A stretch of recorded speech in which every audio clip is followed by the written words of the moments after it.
আছি। আমি তো গার্জেন।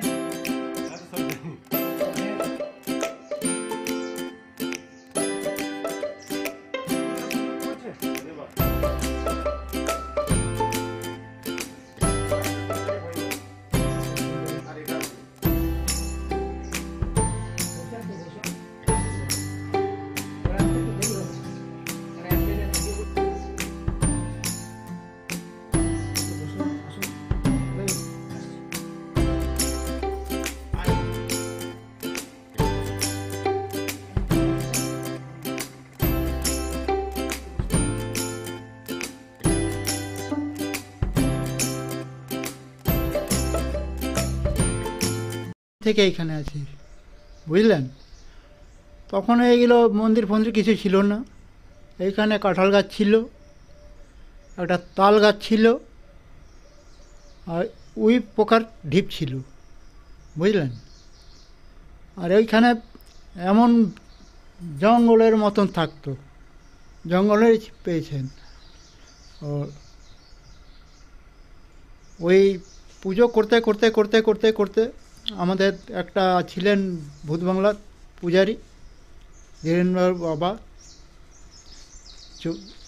তো ওই প্রতিদিন আসতেন, প্রতিদিন সকালে সন্ধ্যায় উনি এখানে বেশি পুজো করেছেন।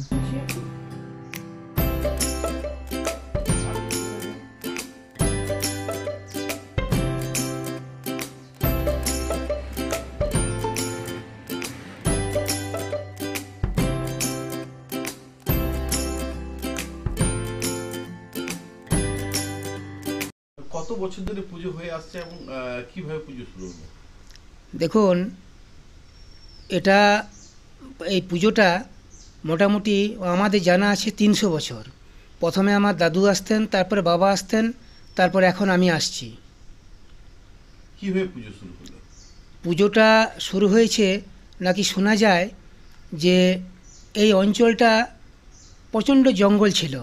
তখন এখানে আসতেন দুর্গাপুর থেকে ভবানী পাঠক, উনি নাকি প্রথম পুজোটা করেছেন। তারপরে শোনা যায়, আমাদের বাড়ির দাদু বা বাবার কাছ থেকেও শুনেছি যে ইগড়ার জমিদার ছিলেন বাসন্তী চট্টোপাধ্যায়।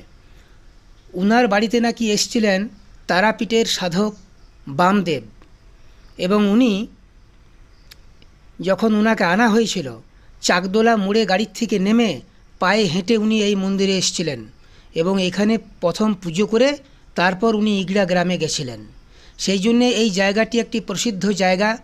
এটি জামুরিয়া বিধানসভা কেন্দ্রের অন্তর্গত সিঙ্গারন কালী মন্দির। এই অঞ্চলের লোকেরা একে বুড়ি কালী নামে চেনে। এখানে প্রচণ্ড ভিড় হয় কালী পুজোয়। তাছাড়া 12 মাস পুজো হয়, শনিবার মঙ্গলবার পুজো হয়। ছাগ বলিদান প্রথা আছে। দূর দূরান্ত গ্রাম থেকে এখানে প্রচুর লোক আসে এবং এখানে কালী পূজা উপলক্ষে একটা মেলাও বসে। তবে যাই হোক, এই বছর করোনার আবহে সেই মেলার আয়োজন মনে হয় হবে না। পাওয়া গেছিল 12 হাত লম্বা চুল, 3টি পাথরের নেত্র এবং 2টো কাঠের খড়ম, সেগুলো এই মন্দিরের মধ্যে রাখা আছে। এই মন্দির কত বছর আগে সেটা পাওয়া গেছে মোটামুটি ধরে নেন যখন আপনার ব্যানার্জি সন্তান এখানে কলিয়ারি তৈরি করেছিলেন, তখন। সেটা মোটামুটি আজ থেকে 150 বছর আগে। সেগুলো আছে কোথায়? সেগুলো মন্দিরের মধ্যে রাখা আছে, ওই বেদির মধ্যে পোতা আছে। এই মা কালীকে মানুষ স্থান এত মানে কেন, কি কেন? এখানে মানে তার কারণ, এখানে দূর দূরান্ত গ্রাম থেকে লোকেরা আসে, স্থানীয় লোকেরাও আসেন। আর এখানে যে মানত করা হয় সেই মানতটা কিন্তু তাদের পূর্ণ হয়, সেই জন্য তারা এত ভিড় করে এই মন্দিরে আসেন।